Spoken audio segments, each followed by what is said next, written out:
Hello नमस्ते most welcome आप सभी का। उम्मीद है सब लोग बिल्कुल बढ़िया होंगे। तो स्टार्ट करते हैं आज का सेशन। और इस वाले सेशन में अपने इलेक्शन कमीशन ऑफ इंडिया यानी कि चुनाव आयोग को देख रहे हैं। पहले अपनी थ्योरी देखेंगे और फिर लास्ट में इसके क्वेश्चंस को देखेंगे। बहुत छोटा सा ये टॉपिक है, आराम से आप कर लोगे।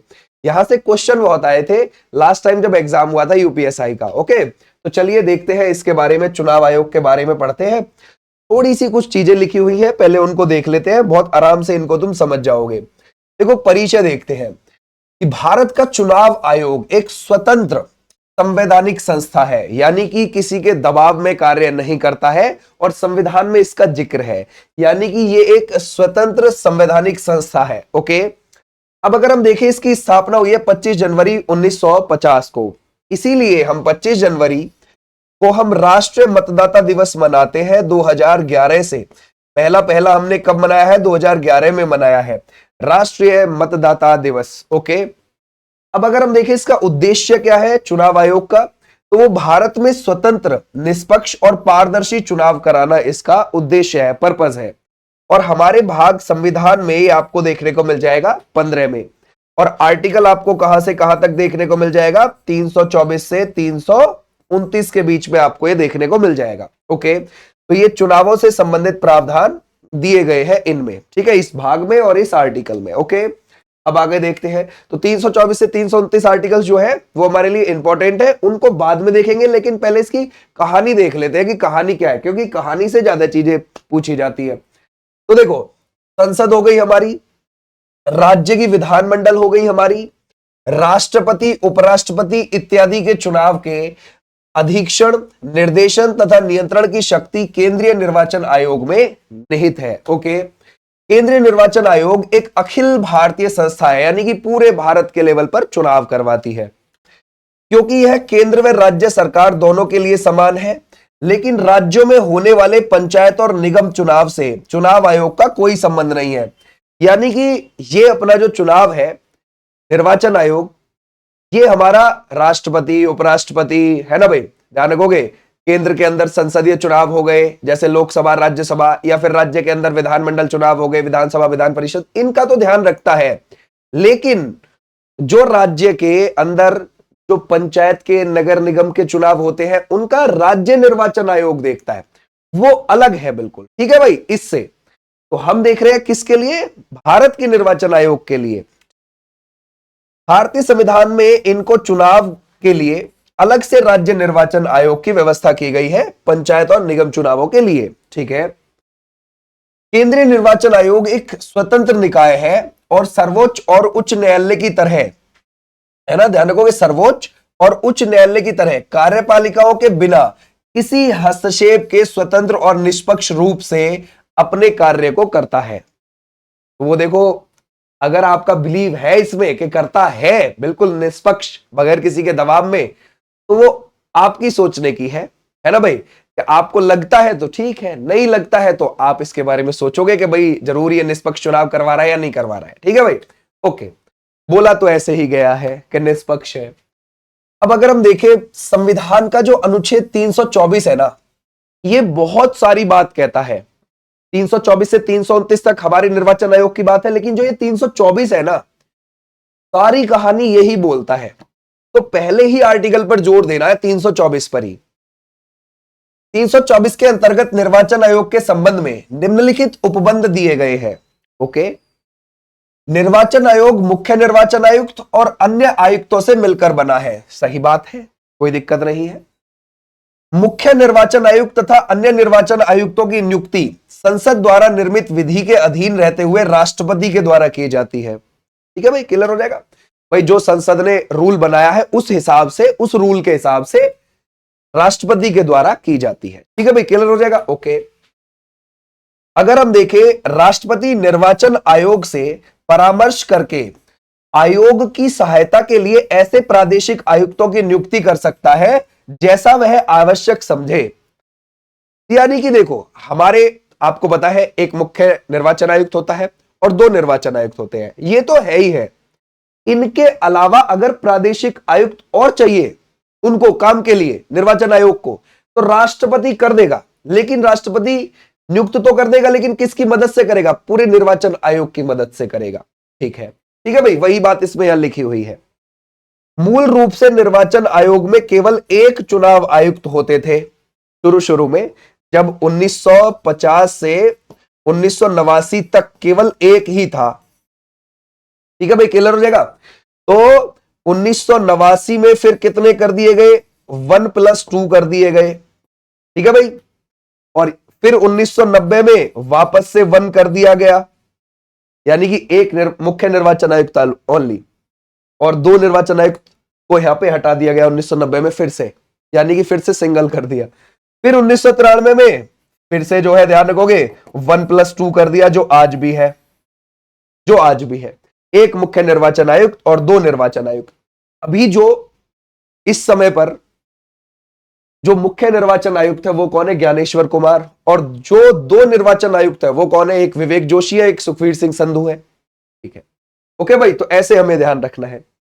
मूल रूप में जब संविधान लागू हुआ था उस समय की बात कर रहा है। तो अगर हम देखें, मूल रूप से निर्वाचन आयोग में केवल एक चुनाव आयुक्त होते थे, है ना भाई। और ध्यान रखना, हमारा जो चुनाव आयोग है वो संविधान लागू होने से एक दिन पहले ही स्थापना हुई है इसकी। ठीक है, ओके। लेकिन बाद में इसमें एक बहुसदस्यीय निकाय बना दिया गया। सही बात है, यानी कि इसमें और लोग जोड़े गए यहां पर। ठीक है, मूल रूप से निर्वाचन आयोग में केवल एक चुनाव आयुक्त होते थे, लेकिन बाद में इसे बहुसदस्यीय निकाय बना दिया गया। सही है। वर्तमान में निर्वाचन आयोग में एक मुख्य निर्वाचन आयुक्त तथा 2 अन्य निर्वाचन आयुक्त हैं। सही बात है। इनको समान शक्ति प्राप्त है, बिल्कुल ठीक बात है, तथा इनके वेतन में भत्ते भी एक समान है, और रिटायरमेंट का हिसाब भी एक ही समान है। ठीक है भाई, या तो 6 वर्ष तक गद्दी पर बैठेंगे या फिर 65 वर्ष की उम्र होने तक गद्दी पर बैठेंगे, तीनों ही, मुख्य निर्वाचन आयुक्त भी और 2 अन्य निर्वाचन आयुक्त भी। ठीक है भाई, इनके वेतन एवं भत्ते सर्वोच्च न्यायालय के न्यायाधीश के बराबर होते हैं। जो हमारे भारत में जो चीफ जस्टिस ऑफ इंडिया है उसका 2,80,000 रुपए का वेतन है प्रति महीने के हिसाब से, और जो उसमें अन्य न्यायाधीश है, अन्य जज है, उनका है 250, याद रखोगे, 2,50,000। तो ये क्या कह रहा है कि सर्वोच्च न्यायालय के मुख्य न्यायाधीश के बराबर नहीं, जो न्यायाधीश है ओनली उनके बराबर, यानी कि ये है 2.5 लाख रुपए प्रति महीना। तो मुख्य न्यायाधीश के बराबर नहीं देखना हमें, जो अन्य वो जज है हमारे सुप्रीम कोर्ट में उसके बराबर देखना है। तो यानी कि इनको तीनों लोगों को 2.5 लाख रुपए प्रति माह के हिसाब से तनख्वाह मिलती है। तो इनके वेतन एवं भत्ते सर्वोच्च न्यायाधीश के बराबर होते हैं। अगर मुख्य निर्वाचन आयुक्त एवं अन्य 2 निर्वाचन आयुक्तों के बीच किसी विचार को लेकर आपस में कोई मतभेद होता है तो आयोग इसका निर्णय बहुमत के आधार पर लेता है आपस में। ठीक है भाई, क्लियर हो जाएगा। ओके, अब देखते हैं इनका कार्यकाल। इनका कार्यकाल 6 वर्ष या फिर 65 की आयु, जो भी पहले हो, तक होता है। ठीक है, नो प्रॉब्लम, इंपॉर्टेंट चीज है बट वो पेपर में पूछी जाती है। चुनाव आयुक्तों को हटाने की प्रक्रिया जरा देखते हैं अब। ठीक है भाई, ये कभी भी त्यागपत्र दे सकते हैं या इनको कार्यकाल समाप्त होने से पूर्व भी हटाया जा सकता है। ओके, मुख्य निर्वाचन आयुक्त को अपने पद से उन्हीं कारणों और उन्हीं रीतियों से हटाया जाएगा जिन कारणों और रीतियों से सर्वोच्च न्यायालय के न्यायाधीश हटाए जाते हैं, अथवा उन्हें दुर्व्यवहार या अक्षमता के आधार पर संसद के दोनों सदनों द्वारा विशेष बहुमत संकल्प पारित करने के बाद राष्ट्रपति द्वारा हटाया जा सकता है। ठीक है भाई, तो ऐसे आप ध्यान रखोगे। आ जाओ नेक्स्ट पर। बोलता है, अब देखो वापस से 324 कुछ फिर से इंपॉर्टेंट चीज कह रहा है। चुनाव आयोग के स्वतंत्र व निष्पक्ष कार्य करने के लिए उपबंध कैसे कार्य करता है, वो बिल्कुल स्वतंत्र होकर, निष्पक्ष होकर। ठीक है, मुख्य निर्वाचन आयुक्त को अपने कार्यकाल में काम करने की सुरक्षा मुख्य निर्वाचन आयुक्त को उसके पद से उसी प्रकार हटाया जा सकता है जिस प्रकार सर्वोच्च न्यायालय के न्यायाधीश को हटाया जा सकता है, अगर वो ढंग में कार्य नहीं करेगा तो। ठीक है भाई, क्लियर हो जाएगा। तो ऐसे भी आप ध्यान रखोगे। अन्य निर्वाचन आयुक्त को मुख्य निर्वाचन आयुक्त की सिफारिश पर ही हटाया जा सकता है। समझ गए भाई, तो ऐसे भी आप ध्यान रखोगे। अच्छा ठीक, तो ये तो क्या देख रहा है, निष्पक्ष, अगर निष्पक्ष और स्वतंत्र नहीं है वो दोनों, तो अगर वो निष्पक्ष और स्वतंत्र तौर से काम नहीं कर रहा मुख्य वाला, तो इस हिसाब से हटा देंगे। और बाकी अगर ने 2 नहीं कर रहे तो उनको मुख्य निर्वाचन आयुक्त की सिफारिश से हटाया जा सकेगा। ठीक है, ओके। निर्वाचन आयोग को स्वतंत्र व निष्पक्ष काम करने के लिए संविधान के तहत दिशा निर्देश दिए गए हैं, लेकिन इसकी कुछ सीमाएं भी हैं। अब इसकी सीमाएं क्या क्या है? संविधान में निर्वाचन आयोग के सदस्यों की योग्यता कानूनी, शैक्षणिक, प्रशासनिक या न्यायिक संविधान में निर्धारित नहीं की गई है। समझ गए? कितनी बढ़िया बात है ना। देखो, संविधान में निर्वाचन आयोग के सदस्यों की योग्यता ना ही तो कानूनी रूप पर, ना ही शैक्षणिक, ना ही प्रशासनिक संविधान में निर्धारित नहीं की गई है। योग्यता ही नहीं है, समझ गए, निर्धारित कि भाई ये योग्यता होनी चाहिए निर्वाचन आयुक्त बनने के लिए। ठीक है भाई, ओके। संविधान में चुनाव आयोग के सदस्यों के कार्यकाल को उल्लेखित भी नहीं किया गया है। समझ गए भाई?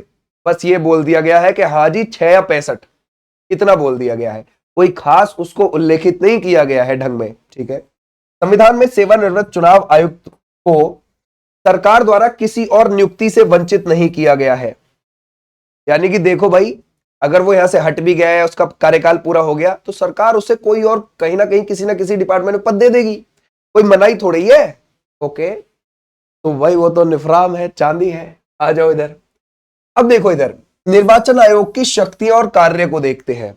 इनके शक्तियां और कार्य, इनके पास क्या पावर है। ओके, संसद, राज्य के विधानमंडल, राष्ट्रपति व उपराष्ट्रपति के पदों के निर्वाचन के संदर्भ में चुनाव आयोग की शक्तियां व कार्य को 3 भागों में बांट दिया गया है। एक है प्रशासनिक, एक है सलाहकारी, एक है अर्धन्यायिक। ठीक है, बहुत आसान से वर्ड है ये। प्रशासनिक कार्य क्या है ये देखते हैं। ओके, जो वो प्रशासन में रहते हुए कार्य करते हैं। ठीक है, निर्वाचन आयोग के प्रशासनिक कार्य, संसद के परिसीमन आयोग अधिनियम के आधार पर देश भर में चुनाव निर्वाचन क्षेत्रों की भूमि का निर्धारण करना, कि भाई किस एरिया में कहां पर हमें चुनाव करवा सकते हैं, इस एरिया को बांट के या नहीं। अब देखो ध्यान से, ये जो परिसीमन आयोग होता है ना, परिसीमन आयोग 1952 में पहला बना था हमारे देश में। तो परिसीमन आयोग क्या काम करता है, ये बताता है कि इतने क्षेत्र को मिलाकर, इतनी जनसंख्या को मिलाकर इस पर ये विधानसभा का यहां पर सीट बनती है, ये एक लोकसभा की सीट बनती है, ये आप इस पर चुनाव करा ले। ठीक है, और इसके ऑर्डर को आप कहीं चैलेंज नहीं कर सकते। ठीक है, तो अब देखो ध्यान से, संसद के परिसीमन आयोग अधिनियम के आधार पर देश भर में चुनाव निर्वाचन क्षेत्रों की भूमि का निर्धारण करना होता है किसका काम, निर्वाचन आयोग का। ठीक है, ओके। मतदाता सूची तैयार करना और समय समय पर संशोधित करना व योग्य मतदाताओं को पंजीकृत करना।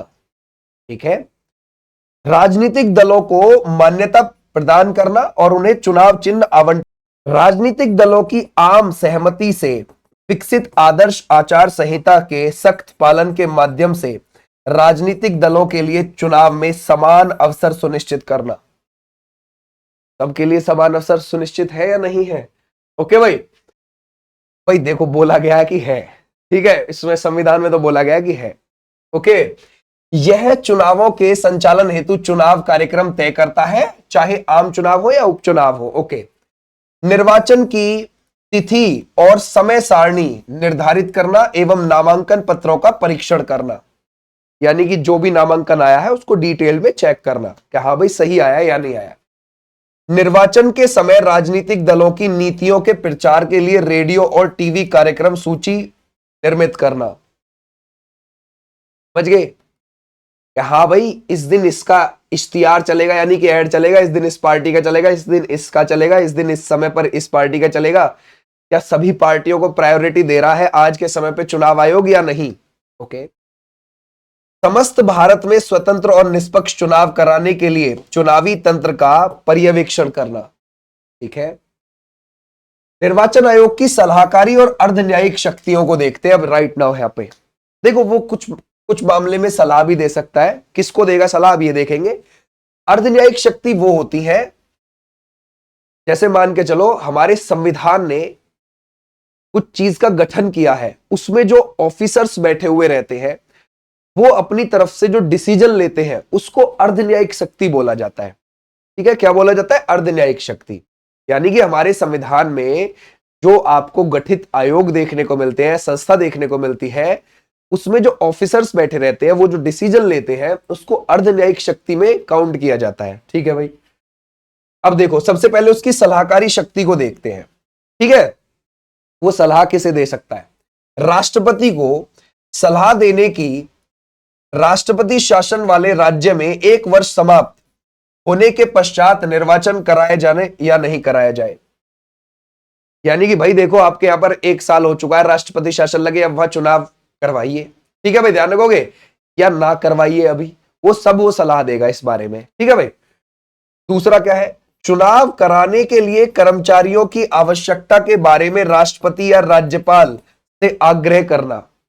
ओके।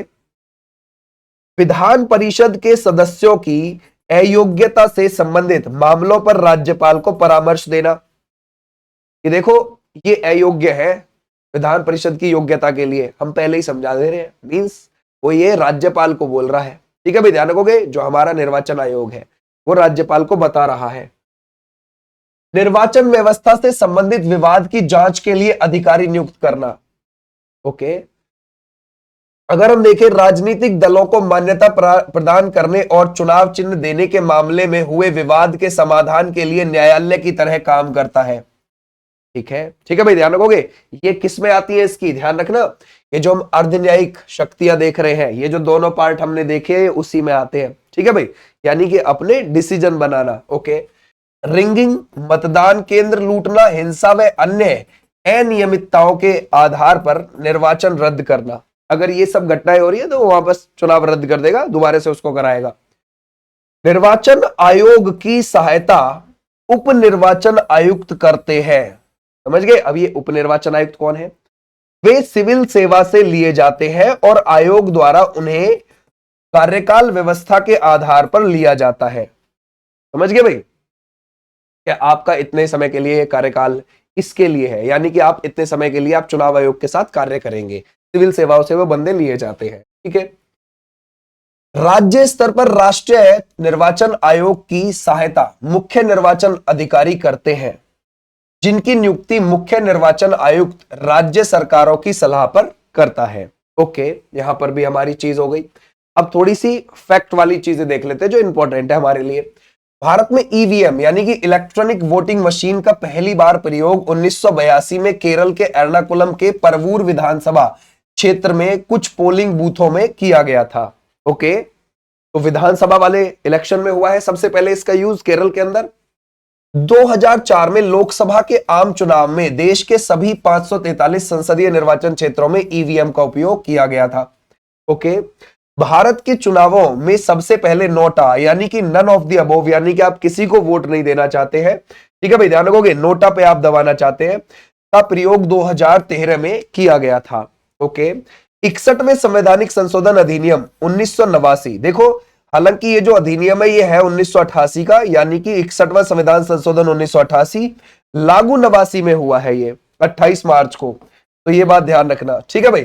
तो 61वां संविधान संशोधन 1988 जो 1989 में लागू हुआ है, लोकसभा और राज्य की विधानसभाओं के चुनाव में मतदान की आयु 21 से घटाकर 18 वर्ष कर दी गई थी। इस समय पर राजीव गांधी हमारे प्रधानमंत्री।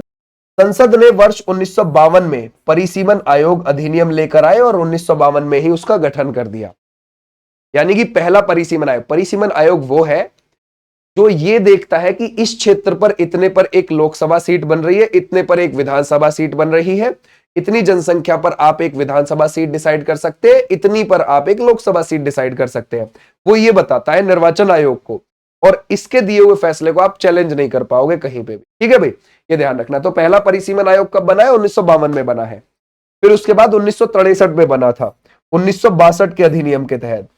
फिर उसके बाद 1973 में बना है 1972 के अधिनियम के तहत। और फिर उसके बाद ध्यान रखोगे, वर्ष ध्यान रखोगे, 2002 का गठन किया गया, ध्यान रखना 2002 में परिसीमन आयोग का गठन किया गया है लास्ट में, ठीक है भाई, क्लियर हो जाएगा। तो अभी जो हमारे यहां पर लास्ट परिसीमन आयोग चल रहा है वो कब का चल रहा है? 2002 का, और 2026 तक यही चलेगा अभी, ठीक है, ओके। अब आगे बढ़ते हैं। अब निर्वाचन आयोग से संबंधित कुछ महत्वपूर्ण अनुच्छेद को देखते हैं जो हमारे अनुच्छेद बने। 324 में हमने बहुत सारी चीजों को देखा। 324 क्या कहता है? चुनाव का अधीक्षण, निर्देशन, नियंत्रण चुनाव आयोग में निहित है। ओके।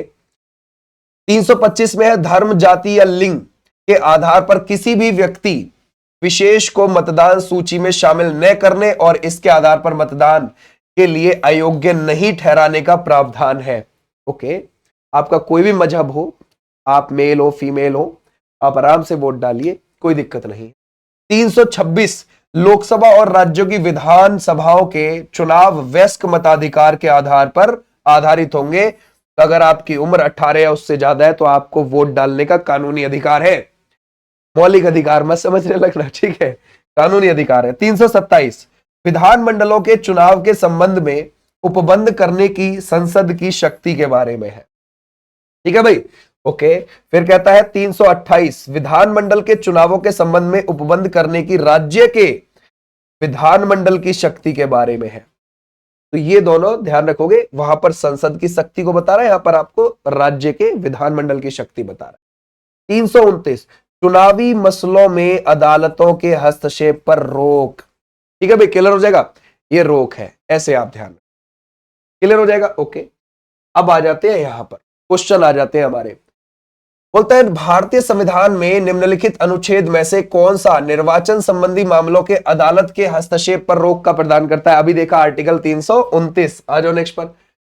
निम्नलिखित में से कौन सा विकल्प देश का सबसे छोटा लोकसभा निर्वाचन क्षेत्र है ना भाई, निर्वाचकों की संख्या के संदर्भ में, वो कौन सा मिलेगा? लक्षद्वीप आपको देखने को मिलेगा। आ जाओ नेक्स्ट पर। भारत के मुख्य निर्वाचन आयुक्त की नियुक्ति कौन करता है? हमारा प्रेसिडेंट करता है, हमारा राष्ट्रपति करता है। बोलता है भारत में राज्य विधानसभाओं का चुनाव कौन आयोजित करता है? ठीक है भाई, हमारा भारत का निर्वाचन आयोग कर रहा है। ओके भाई। बोलता है भारतीय संविधान का निम्नलिखित में से कौन सा अनुच्छेद भारत के चुनाव कराने के निर्वाचन आयोग के अधिकार देता है? तो वो कौन सा होता है भाई? निर्वाचन आयोग को जो अधिकार दे रहा है वो 324 दे रहा है, बिल्कुल ठीक है।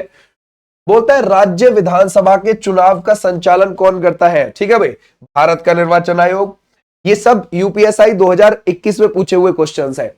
भारत के राष्ट्रपति के पद का चुनाव कौन आयोजित करता है ना भाई? भारत का निर्वाचन आयोग करता है। ठीक है भाई, क्लियर हो जाएगा। आ जाओ नेक्स्ट पर। मुख्य निर्वाचन आयुक्त के पद का कार्यकाल 6 या 65 के बीच में लगाएंगे हम, 6 वर्ष या फिर 65 वर्ष की। ध्यान रखोगे, 6 वर्ष तक गद्दी पे बैठेगा या फिर जब तक उसकी 65 वर्ष की आयु प्राप्त नहीं कर ले तब तक बैठेगा। बोलता है उत्तर प्रदेश विधानसभा में कितने निर्वाचित सदस्य होते हैं? 403, सबसे बड़ी विधानसभा है भारत की। ओके।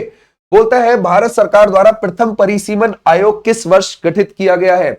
यह किया गया 1952 में, 1952 के ही एक्ट के द्वारा, अधिनियम के द्वारा। ठीक है, तो ये थे तुम्हारे कुछ क्वेश्चंस और हमने थ्योरेटिकल चीजें इसमें देखी, बहुत आराम से हमने इसमें पढ़ लिया और यही चीज इसमें तुम्हारे पेपर में पूछ ले जाएंगी। ठीक है भाई, thank you, tata, bye bye. ये क्लास हमारी 3 से 4 बजे के बीच में यूपीएसआई की आ जाती है डेली बेसिस पर। हम इसमें मूल विधि को कवर कर रहे हैं। इससे पहले बहुत सारी हमने वीडियोस डाली है, उनको भी आप देख सकते हो प्लेलिस्ट में। 5 बजे हमारी क्लास यूपी पुलिस कांस्टेबल और होमगार्ड के लिए चलती है और लाइव चलती है वो क्लास, और 6 बजे दिल्ली पुलिस के लिए टॉपिक वाइज वीडियो डाली जाती है और 9 बजे दिल्ली पुलिस के लिए लाइव क्लास चलती है और फिर 10 बजे रेलवे के लिए चलती है। इसकी पीडीएफ आपको टेलीग्राम पर मिल जाएगी, उसका लिंक आपको कमेंट सेक्शन में देखने को मिल जाएगा। Thank you, tata, bye bye, नमस्ते।